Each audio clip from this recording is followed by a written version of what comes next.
Hamilton had a message for the vice president-elect over the weekend. We, sir, we are the diverse America who are alarmed and anxious that your new administration will not protect us, our planet, our children, our parents, or defend us and uphold our inalienable rights, sir.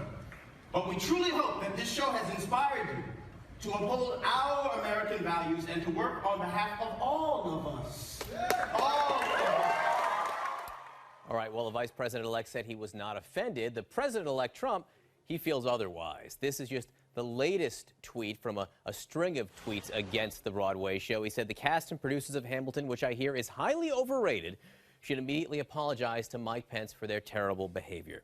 Let's bring in our panel to discuss this and a few other issues. Jonathan Tasini is a Democratic strategist. He was supportive of Bernie Sanders in the primaries and then ultimately Hillary Clinton. CNN political commentator Errol Lewis is back with us, and Scottie Nell Hughes, a CNN political commentator who supported Donald Trump. She's also the political editor for RightAlerts.com. Jonathan Tasini, before we get to pressing Hamilton news, I want to ask you about Trump Tower news today and the word that Tulsi Gabbard, Congresswoman from Hawaii, who was a Bernie Sanders supporter during the primaries, she's in there meeting with him and could be up for some jobs today. What do you make of Tulsi Gabbard being there?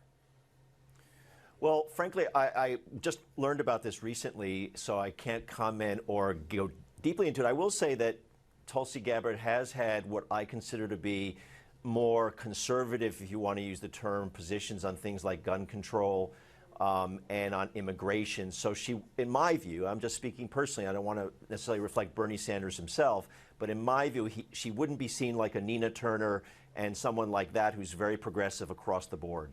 But what would you say to other Bernie Sanders supporters who right now might be looking at the next 4 years thinking maybe we should work with Donald Trump? Do you think that's a good strategy, Jonathan?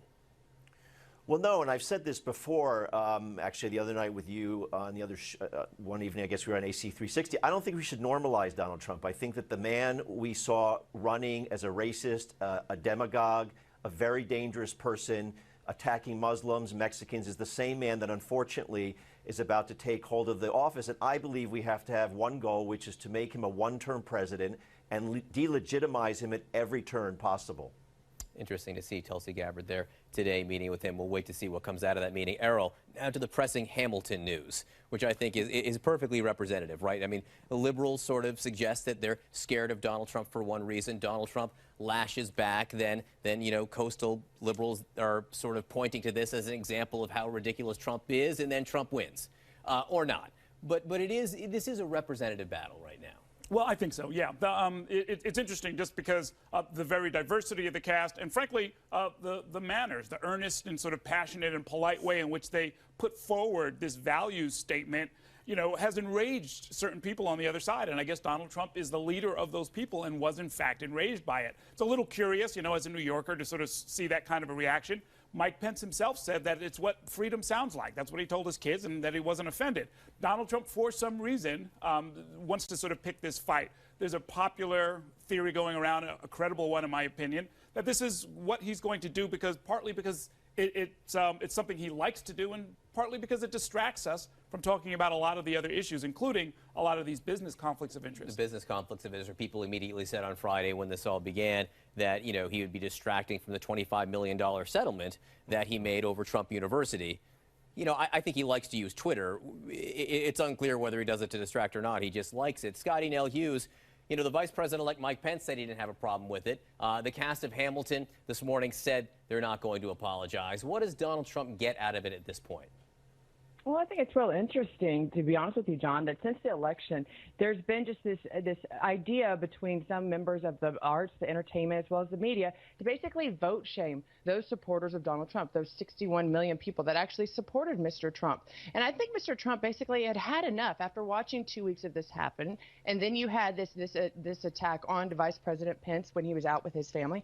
I think Mr. Trump just decided once again that he was going to stick up for those that have been bullied and say enough is enough. And so what he gets out of it is, once again, just like in the primaries, we saw every time that those within the entertainment, those within Hollywood attacked the Trump or his supporters, it always backlashed, and the results are clear. In the election that happened in November, Democrats suffered a horrible loss. Actually, I think it's the first time in, 94-year record.